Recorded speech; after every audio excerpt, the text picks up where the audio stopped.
He is the Dean of Investigative Journalism in the UK.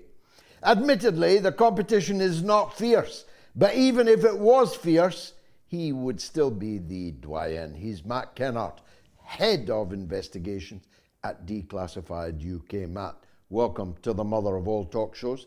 You've got a new book out, Irregular Army, Silent Coup, and the Racket. It's an intriguing title. Tell us about it. Well, the new book is The Racket, and the subtitle is A Rogue Reporter vs. the US Empire. Because before we started Declassified UK, I'd lived in the States for a while, and I'd actually gone and worked for the Financial Times, would you believe, in Washington and on Wall Street for the Financial Times. So the book is kind of a whistleblowing, really, on how the corporate media works and how the American empire works, because I saw it at the coalface. It was a shocking experience, really, because firstly, you can't talk about the reality of the American empire when you're working inside the corporate media or inside the mainstream media. You can't even say the term US empire, really. You can talk about Chinese imperialism or Russian imperialism if you want to. In fact, you see that all the time. But you can't talk about the US empire. And we're talking about the most powerful empire in human history. In terms of its military, it spends half its congressional budget on the Pentagon. Its military budget is equal to the next 10 countries combined.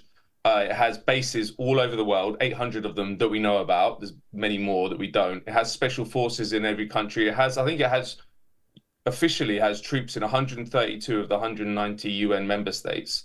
So it's everywhere. And it's the governing dynamic of international relations, the power of the United States. From every issue we can talk about, from the genocide in Gaza to trying to overthrow the government in Venezuela, everything has the handprints of the US empire, but you can't talk about it. It's a silent empire. So what this book seeks to do is to expose the reality of the American empire and expose the ideologies which justify it. Because the US empire, like every empire before it, has a whole narrative which is fed to the population, which presents it in a way that's like, well, firstly, that it doesn't exist, or when they do have to defend it, it's benevolent or benign American power, when of course it's not. What American power is about expanding American corporate interests and expanding American geopolitical control. And you've seen that since the start. And the book opens actually in Haiti, because the Financial Times sent me to Haiti soon after the earthquake in 2011. And that was an unbelievable catastrophe. 300,000 people died in one moment, basically. And Haiti obviously has a long history of US interference. They took on the imperial role after France. And what I saw there just was exposed this contradiction between what we're fed about US power and what the reality is. Because what they were doing in Haiti was imposing what Naomi Klein calls a shock doctrine. You know, that the US empire basically wants every country to be open to a US corporate power, to open to US investment.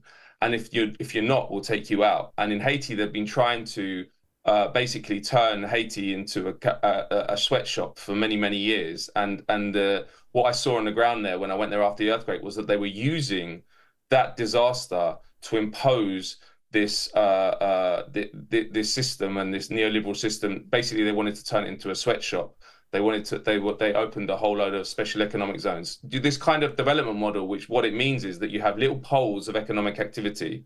So these little special economic zones where corporations can come, don't have to pay any taxes. In fact, sometimes get paid to even come. And then you have some jobs within these little zones, but outside you just have a barren wasteland. And that's replicated all over the world. I mean, there's also a chapter on Palestine as well, because I went to Palestine actually before I started the Financial Times with the International Solidarity Movement, but I also did journalism when I was there. And that was an eye-opening experience as well, because that was, again, exposed the contradiction between what we're told about US power and the reality of it. Because Israel is a small country. It's 9 million population. It's about the same size as London. Its GDP is smaller than Sweden. It couldn't do what it does for a week without the US. It's a US colony, effectively. So everyone who talks about Israeli power and Israeli crimes, which are heinous, needs to talk about in the context of the US, because the US could stop it all with one phone call from the president.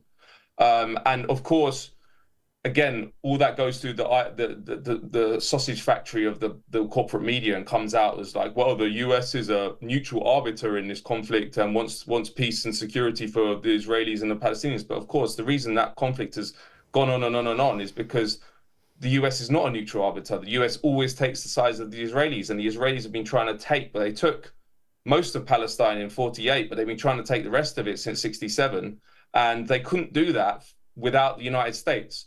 So the United States is the major counter-revolutionary power in the world. It's the major power which comes in and smashes hope wherever it arises. If another chapter is on Bolivia, I'll just finish with this, which is a very, very interesting country and a very interesting case study, because in my opinion, it might be the most successful experiment in democratic socialism in history. Under Evo Morales, who won the election in 2005 and took power in 2006. He served until 2019 when there was a CIA UK-backed coup, which was then reversed. But what he did in that time from 2006 to 2019 was incredible, completely transformed the society. He was the first indigenous president after 500 years of subjugation. And he nationalized a whole host of industries. He nationalized mining companies, electricity companies, and he invested huge amounts in education, health. And when I was there, you could tell that this was a people that had actually got control of their country and got control of themselves back for the first time since the Spanish arrived. And what was happening? The US were trying to destroy it from the moment he got into power.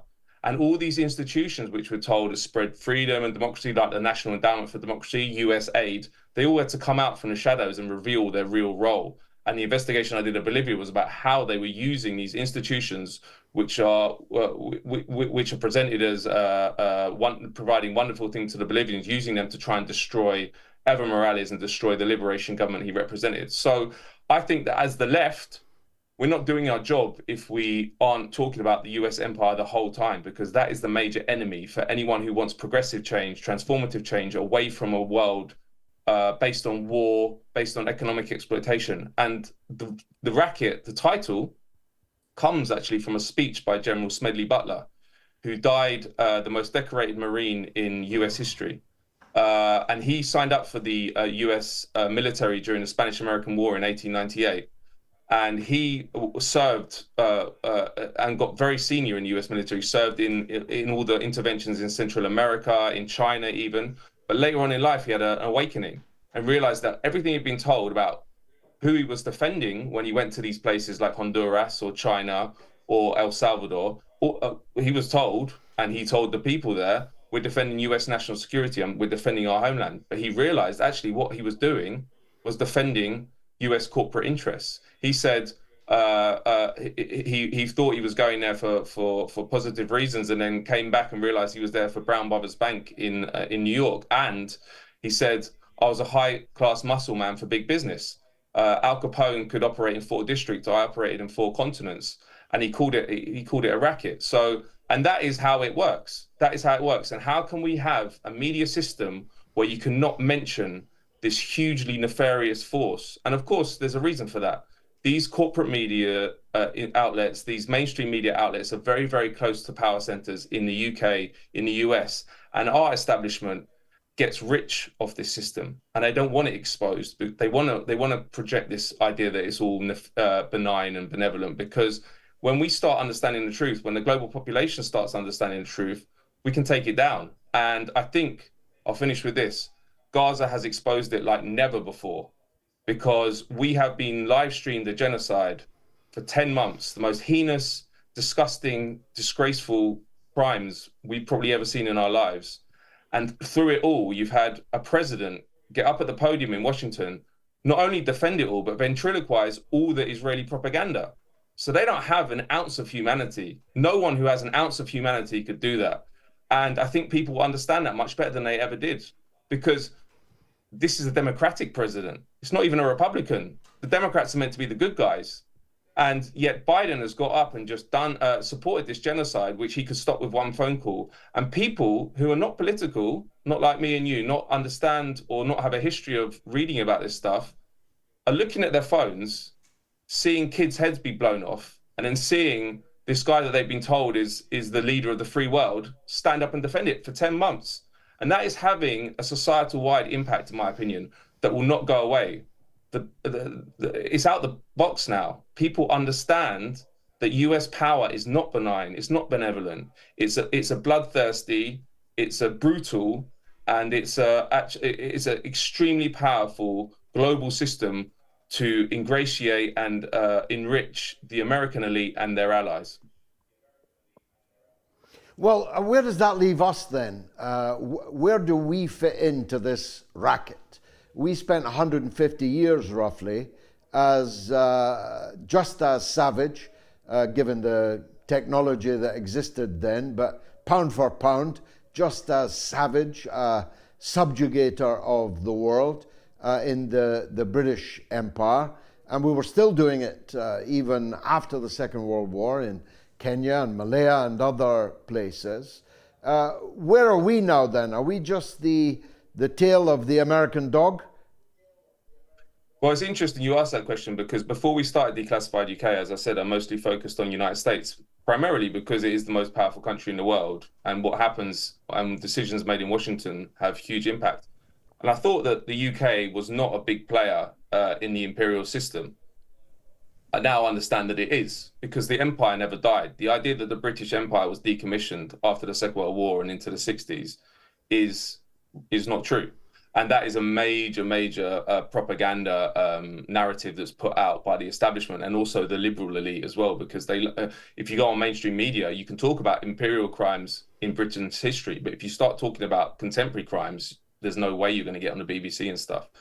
But our role, basically, the handover was after the Second World War, and effectively the UK became a junior partner to the US. But it became it still had an integral role, and it retained actually overseas territories, as we know, and the way that the UK can make itself useful to the US empire is to open them up and basically make them US facilities, like Diego Garcia in the Indian Ocean, Cyprus, which we got independence from Britain in 1960, but we retained 3% of the landmass of Cyprus, which we still own, and turned it into a massive intelligence and military installations. And in fact, a lot of the work I've been doing over the last 10 months has been about the role those bases have played in the genocide in Gaza, because the US can operate freely at RAF Akrotiri, which is the main airbase there, and has been flying weapons to Israel using RAF Akrotiri.